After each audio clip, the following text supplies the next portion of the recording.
Online जानकारी news में आप सभी का स्वागत है। वक्फ संशोधन कानून के खिलाफ सुप्रीम कोर्ट में लगाई गई याचिकाओं पर आज फिर सुनवाई शुरू हो गई है। फिलहाल सुनवाई के दौरान मोदी सरकार के वकील सॉलिसिटर जनरल तुषार मेहता और विपक्षी पार्टियों की तरफ से वक्फ की तरफ से वकील कपिल सिब्बल के बीच, मनु सिंह सिंघवी के बीच जबरदस्त तरीके से यहां पर बहस चल रही है। फिलहाल इस बहस को लेकर के अब ताजा अपडेट जो सामने आ रही है वो मोदी सरकार की चिंता बढ़ा देने वाली है। खबर यह है कि आज सुप्रीम कोर्ट 3 प्रावधानों पर अंतरिम आदेश जारी कर सकता है। वो कौन कौन से प्रावधान होंगे इसकी जानकारी मैं आगे आपको दूंगा। साथ ही साथ सुप्रीम कोर्ट में वकीलों के बीच हुई बहस में किन किन मुद्दों को उठाया गया, मोदी सरकार के वकील ने कई मुद्दों पर ऑब्जेक्शन किया, उस पर विपक्षी पार्टियों के वकीलों ने क्या तर्क दिया, ये तमाम जानकारियां मैं आपको एक एक करके इस वीडियो के जरिए से देने वाला हूं। उससे पहले एक छोटी सी रिक्वेस्ट आपसे करूंगा दोस्तों, वक्फ के बारे में आपकी क्या राय है? क्या यह कानून लागू रहना चाहिए या फिर इसको रिजेक्ट किया जाना चाहिए? कमेंट में अपनी राय आप जरूर रखिए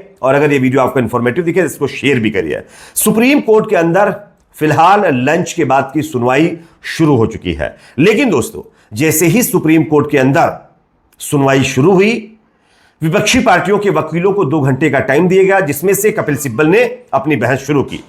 उन्होंने 3 मुद्दों के साथ साथ कई और मुद्दों पर अपनी बात रखनी शुरू की। इस पर सरकार के वकील सॉलिसिटर जनरल तुषार मेहता ने ऐतराज किया और कहा कि मिलॉर्ड 3 मुद्दों पर पहले मामला सीमित रखा गया था, तो अब इस मामले को और ज्यादा क्यों खींचा जा रहा है? इस पर कपिल सिब्बल ने कहा कि भाई 3 मामलों की बात नहीं है, कानून के अंदर जो जो प्रावधान होंगे हम सब पर बहस करेंगे, क्योंकि यह कानून ही पूरी तरीके से गलत है। इस कानून के अंदर मुसलमानों के हक को छीनने का प्रावधान है, इसलिए इसके हर एक मुद्दे पर जिक्र करना जरूरी है। इस पर कोर्ट के अंदर फिलहाल किसी तरीके की आपत्ति नहीं जताई गई और फिलहाल इस पर बहस चल रही है। कपिल सिब्बल ने आगे कहा कि एक अन्य प्रावधान इस कानून में लाया गया है जिसमें वक्फ करने वालों का नाम और पता, वक्फ करने का तरीका और वक्फ की तारीख मांगी गई है। लोगों के पास यह कैसे होगा? 200 साल पहले बनाए गए वक्फ मौजूद हैं, अगर वे ये नहीं देते तो मुतवल्ली को 6 महीने के लिए जेल जाना पड़ेगा। यह कैसा कानून है? 200 300 साल पुराने प्रॉपर्टी के डॉक्यूमेंट्स कहां से लोग लाएंगे, कहां से वक्फ वाले लाएंगे? आप सब जानते हैं अगर कोई शख्स अपनी प्रॉपर्टी को मरने से पहले वक्फ को दे देता है, वक्फ के नाम करवा देता है और उसके डॉक्यूमेंट्स वक्फ के पास नहीं जमा करता है, तो प्रॉपर्टी तो वक्फ की हो गई, लेकिन सरकार जो ये डॉक्यूमेंट्स मांग रही है वो वक्फ कहां से लाएगा? ये तो गलत है ना, ये बात कही। इसके बाद कपिल सिब्बल की दलीलें सुनने के बाद सीजीआई बीआर गवई ने कहा खजुराहो में एक मंदिर पुरातत्व विभाग के संरक्षण में है, फिर भी लोग वहां जाकर पूजा प्रार्थना कर सकते हैं। सिब्बल ने कहा नया कानून कहता है कि अगर कोई संपत्ति एएसआई संरक्षित है तो यह वक्फ नहीं हो सकती। तो आप बताइए गलत है नहीं है? आप मंदिर की दलील दे रहे हैं, मंदिर का एग्जांपल दे रहे हैं, लेकिन इस कानून में उससे पूरा अलग मामला रखा गया है। इसके बाद सिब्बल ने कहा अब वक्फ बाय यूजर को हटा दिया गया है, इसे कभी नहीं हटाया जा सकता, यह ईश्वर को समर्पित है या कभी खत्म नहीं हो सकता। अब यह सुनिश्चित कर रहे हैं केवल वही वक्फ बाय यूजर बचेगा जो रजिस्टर्ड है, यानी जिसके पास डॉक्यूमेंट्स नहीं होंगे, जिसने 200 साल पहले अपनी प्रॉपर्टी वक्फ को दे दी, अगर उसके पास कोई डॉक्यूमेंट्स नहीं थे, उसने अगर बाइत्तेफाक नहीं दिए, तो क्या वो प्रॉपर्टी वक्फ की नहीं रहेगी? ये तो बड़ी अजीब सी बात है। तो इस पर सिब्बल ने आगे कहा कि मैं सरकार को क्या दिखाऊं कि मैं एक मुसलमान हूं, इसका फैसला कौन करेगा और मैं 5 साल तक क्यों इंतजार करूं? यह अनुच्छेद 14, 25 और 26 का सरासर उल्लंघन है।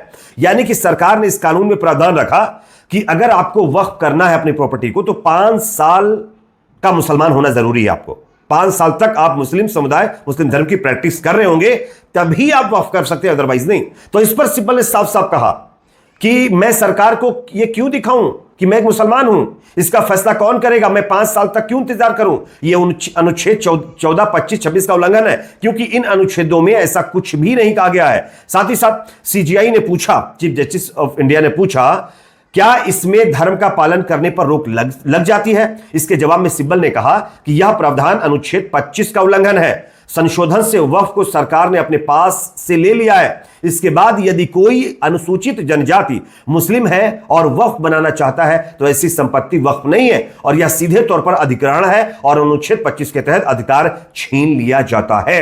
कपिल सिब्बल ने आगे कहा कि कलेक्टर जांच करेंगे, जांच की कोई सीमा नहीं है, जांच जब तक जांच रिपोर्ट नहीं आएगी तब तक संपत्ति वक्फ नहीं मानी जाएगी।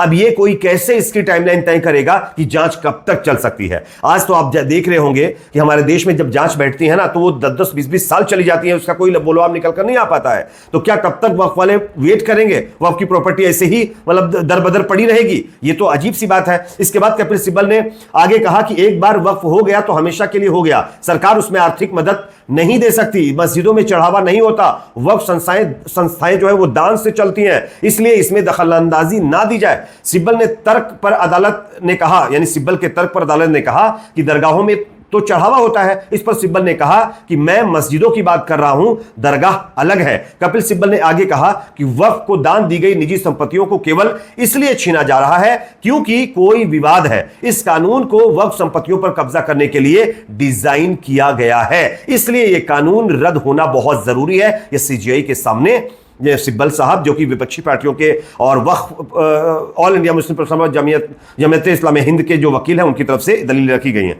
उसके बाद वक्फ बाय यूजर को लेकर सिब्बल ने कहा मंदिरों में चढ़ावा आता है लेकिन मस्जिदों में नहीं, यह वक्फ बाय यूजर है। बाबरी मस्जिद भी ऐसी ही थी, 1923 से लेकर 1954 तक अलग अलग प्रावधान हुए लेकिन बुनियादी सिद्धांत यही रहे। कपिल सिब्बल ने आगे कहा कि 1954 के बाद वक्फ कानून में जितने भी संशोधन हुए उनमें वक्फ प्रॉपर्टी का रजिस्ट्रेशन अनिवार्य था। अदालत ने पूछा क्या वक्फ बाय यूजर में भी पंजीकरण अनिवार्य था? सिब्बल ने कहा हां, मैं जवाब दिया। अदालत ने कहा तो आप क्या कह रहे हैं, 1954 से पहले उपयोगकर्ता द्वारा वक्फ का पंजीकरण आवश्यक नहीं था और 1954 के बाद यह आवश्यक हो गया है। तो इस तरीके से बहस चल रही है। सीजीआई ने कहा कि हम इसे रिकॉर्ड पर ले रहे हैं। 2013 के दौरान वक्फ बाय यूजर के लिए पंजीकरण आवश्यक नहीं था, क्या यह स्वीकार था? सिब्बल ने कहा कि हां, यह स्थापित प्रथा है, वक्फ बाय यूजर को पंजीकृत करने की आवश्यकता नहीं है। तो ये कहीं ना कहीं चीजें इस तरीके की हो रही हैं। फिलहाल अगर मैं बात करूं 3 जो प्रावधान है जिस पर आज अंतरिम आदेश आ सकता है, उसमें जो प्रॉपर्टी है वक्फ प्रॉपर्टी उसको डिनोटिफाई करना, उसके बाद जिस तरीके से वक्फ के अंदर गैर मुस्लिमों को शामिल करना, इस पर भी आदेश आ सकता है। साथ ही साथ कलेक्टर को जो पावर दिया गया था, जो कलेक्टर की नियुक्ति है, इस पर भी आज अंतरिम आदेश आने की फिलहाल संभावना है। अब देखना यह होगा कि सुप्रीम कोर्ट अपने अंतरिम आदेश में अब किन किन चीजों को मेंशन करता है। फिलहाल 3 मामलों को लेकर के जो है आज फैसला आने की संभावना है। फिलहाल सुनवाई जारी है। अब देखना यह होगा कि आगे सुनवाई होने के बाद किस तरीके का फैसला आता है। लेकिन हां, एक चीज तो है, मामला बहुत ही ज्यादा डिफिकल्ट होता जा रहा है, बहस जबरदस्त हो रही है। मोदी सरकार के वकील जवाब नहीं दे पा रहे हैं, 3 मुद्दों पर सीमित रखना चाहते हैं इस सुनवाई को, जबकि जो वक्फ की तरफ से वकील हैं उन्होंने साफ कहा है कि हम जितने प्रावधान इसमें गलत है सब पर बात करेंगे, हमें कोई नहीं रोक सकता। अब देखना है आगे क्या होता है। जैसे ही कोई फैसला आ जाता है तो मैं आपको फिर एक बार अपडेट करता हूं। तब तक के लिए देखते रहिए ऑनलाइन जानकारी न्यूज।